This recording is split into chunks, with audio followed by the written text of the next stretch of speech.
Welcome to Lunch with the Lord. I'm Pastor Mark, and we are starting Ezra chapter 9 this lesson. But before we begin, Jeremiah 15:16, Thy words were found, and I did eat them, and thy word was unto me the joy and the rejoicing of my heart. Now, as we start chapter 9, it is approximately 60 years since the temple in Jerusalem was completed. The children of Israel had rededicated their lives to God and to serve God according to the law of Moses, as we see in Ezra chapter 6. Let's read chapter 6, verses 21 and 22. And it says here, And the children of Israel, which were come again out of the captivity, and all such as had separated themselves unto them from the filthiness of the heathen of the land, to seek the Lord God of Israel, they did eat, and they kept the feast of unleavened bread for 7 days with joy, for the Lord had made them joyful, and turned the heart of the king of Assyria unto them, to strengthen their hands in the work of the house of God, the God of Israel. They returned to Jerusalem from the Babylonian captivity, and for the next 20 years that it takes to build this temple, it seems that they are now back with God, that they are right with God now.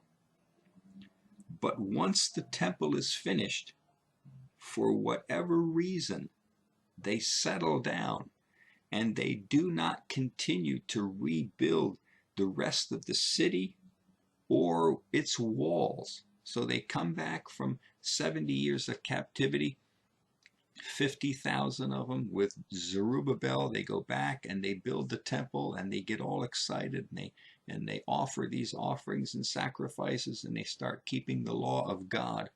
But then when it's over, that's it. It's like they stop. For whatever reason, they just don't continue to build the city or to build the walls around the city. Was it tiredness? Was it discouragement? Was it opposition from the Gentiles around them? No one knows. No one knows. But what took place next was the worst thing that could have happened.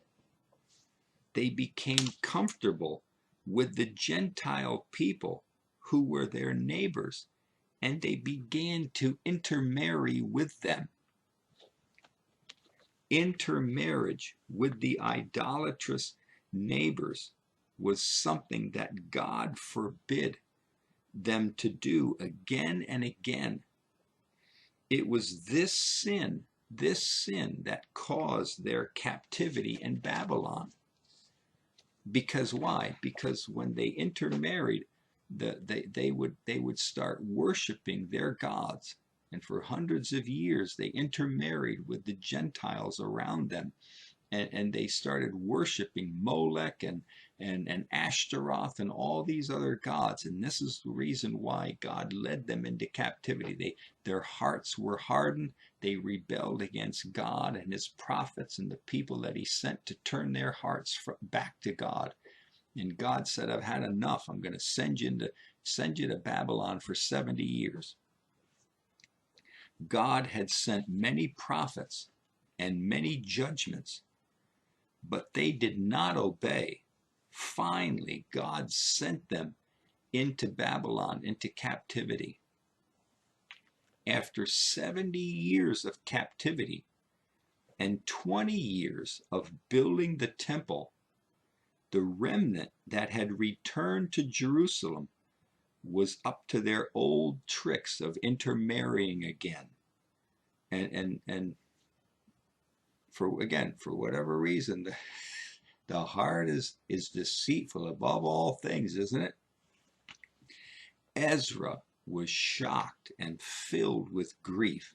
Remember, the first The first 6 chapters of the book of Ezra deal with the rebuilding of the temple. The last 4 chapters of the book of Ezra deal with the rebuilding of the people. All right? The first 6, the rebuilding of the temple. The last 4, the rebuilding of the people. But should we be shocked when a Christian falls back into sin? Don't they have an old sin nature just like we do? Aren't they tempted by their flesh just as we are? Whether it is because of discouragement or persecution or the lusts of their flesh, some Christians choose to return to this sinful world. Maybe it's possible they were never saved, but that's not for us to judge. Remember, it's not for us to judge whether a person was saved or not. If someone comes to the Lord and they're all excited, and for a year or 2 or 3, they're excited about God, and then all of a sudden they drift away and they're back into the world. That's not for us to judge whether they were saved or not. Okay, I know Jesus talked about tares, and they look like Christians, they speak like Christians, they act like Christians, but they're not. They're tares. And but that again, that's not for us to judge who is a Christian and who is a tare. But for whatever reason, some Christians go back into the world, but they return to the bondages and to the slavery of this world. Now God, through Ezra, will work to bring this people's hearts back to the hunger and the desire for God's word that was just 60 years ago. Remember, it was just 60 years ago when they had finished the temple, and they were all excited about the law of God, all excited about following God, all excited, and they started sacrificing burnt offerings and started keeping the different feasts and everything. But yet 60 years later, now it's like nothing's happened. They're intermarrying the very sin that they committed that caused them to go into captivity. They're doing it all over again. Now, in Ezra chapter 9, verses 1 through 4, Ezra is told of their intermarrying. All right, so in verses 1 through 4 of chapter 9, people come to Ezra when they get to Jerusalem. Remember, they just got to Jerusalem, and they gave the gold and the silver vessels and all these things to the hands of the priests and the leaders of the families there at the temple, and they dedicate them. And just after they get there, either somebody or a group of people come to Ezra, and they tell Ezra about the intermarrying that's going on in the city of Jerusalem. In chapters 9 and 10, Ezra is occupied with the moral reformation of the people. Ezra sees their mixed marriages as a fatal blow to the purity of the Jewish nation. These mixed marriages will eventually lead to idolatry, and that's what always happens. Mixed marriages will always lead to idolatry. Now, in verses 1 and 2, let's read verses 1 and 2. It says, "Now when these things were done, the princes came to me, saying, the people of Israel and the priests and the Levites have not separated themselves from the people of the lands, doing according to their abominations, even of the Canaanites, the Hittites, the Perizzites, the Jebusites, the Ammonites, the Moabites, the Egyptians, and the Amorites." All right? "For they have taken of their daughters for themselves and for their sons so that the holy seed have mingled themselves with the people of those lands. Yea, the hand of the princes and rulers hath been chief in this trespass. Now, let's turn to Deuteronomy 7.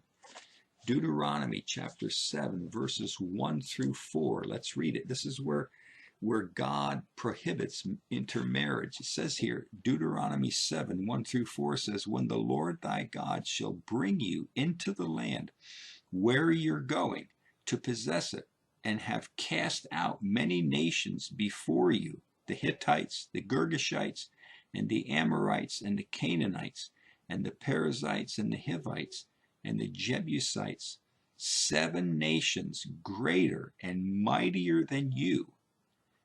And when the Lord your God shall deliver them before you, you shall smite them and utterly destroy them. You shall make no covenant with them, nor show mercy unto them. Neither shall you make marriages with them. Your daughter thou shalt not give unto his son, nor his daughter shall you take to your son. For they will what? This is the reason.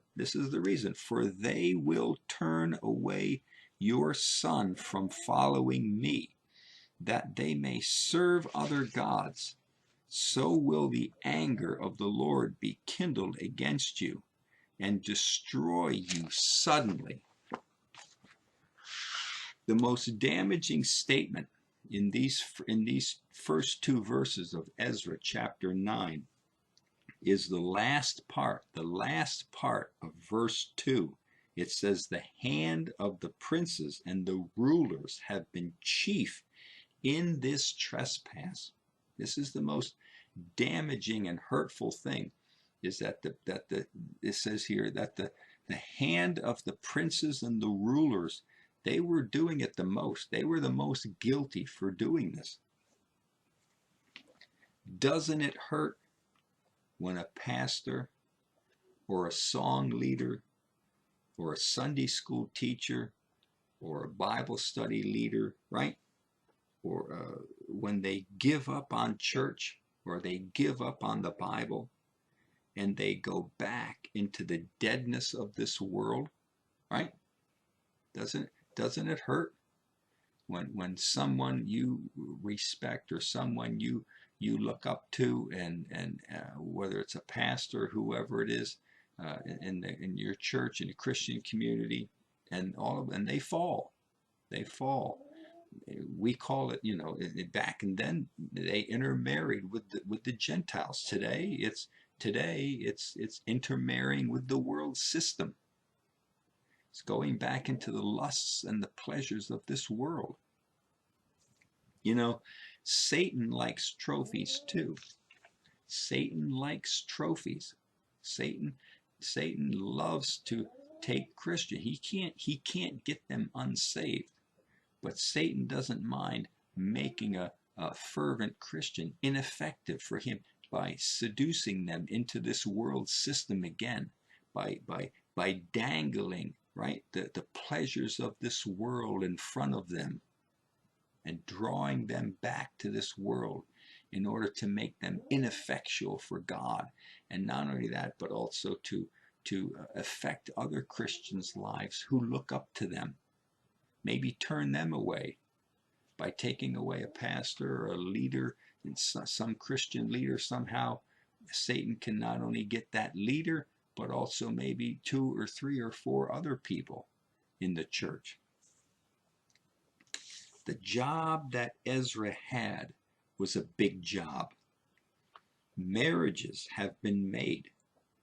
Families have been built. Love and affection has been established in these families of the Jewish men and the Gentile wives, and they've got mixed children too. But Ezra was come to Jerusalem, and he was called by God, and he had the king's commission to support him.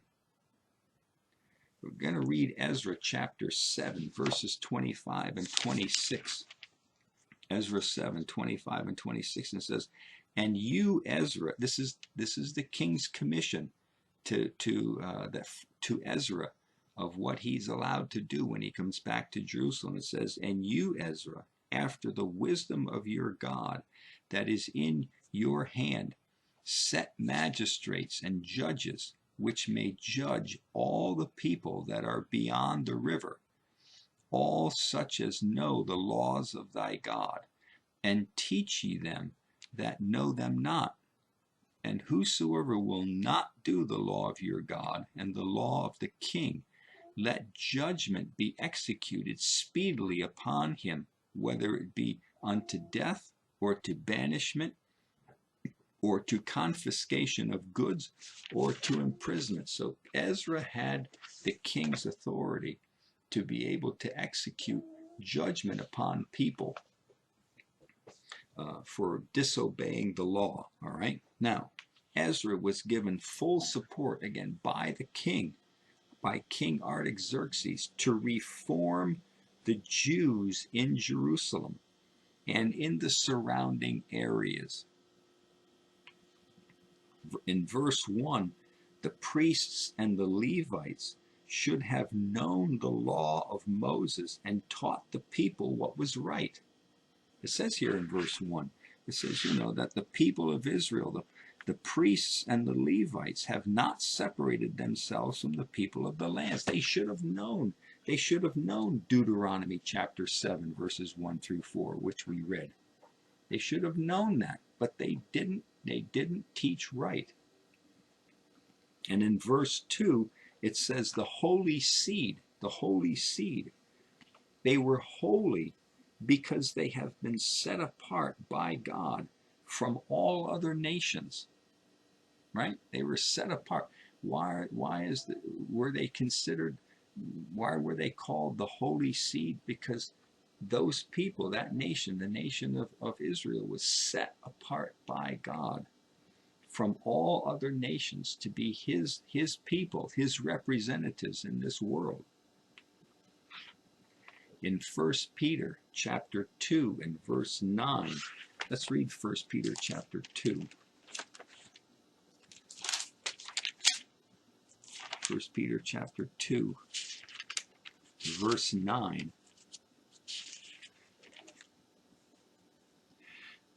And it says, "But you are a chosen generation, a royal priesthood." What? A holy nation, a peculiar people, that you should show forth the praises of him who hath called you out of darkness into his marvelous light. All right? As a Christian, we are to stand out from the world. We are not to love the world or to love the things of this world. We are to be separated unto God for his purpose and for his glory. And when we start in our hearts, when we start intermarrying and falling in love with the things of this world, it's going to destroy our life. We're going to start worshiping the things of this world as these Jewish people intermarried with the Gentiles around them. And eventually it leads to idolatry, the worship of their gods. So also, if we intermarry, if in our hearts we fall in love with the thing of this world again, we are going to start worshiping the things of this world, right? The sports, the entertainment, the this, the that, whatever it is. We're going to start worshiping these things. Our hearts are going to be drawn to it. This is why we need to understand we are a holy nation. Isn't as I said last lesson, isn't having the gospel of Christ, the holy gospel of Christ, the treasure, the most valuable treasure in the universe, inside your earthen vessel? Isn't that worth being holy for? Isn't that worth keeping yourself separate from the things of this world? Having your heart set on things above, not on things on this earth. Isn't that worth it? Of course it is. Of course it's worth it. And we should live holy lives unto God, dedicated unto Him, because that's where the blessing is. That's where the blessing is. All right? We're going to start verse 3 next lesson. But until then, walk with the Lord. I know He walks with you.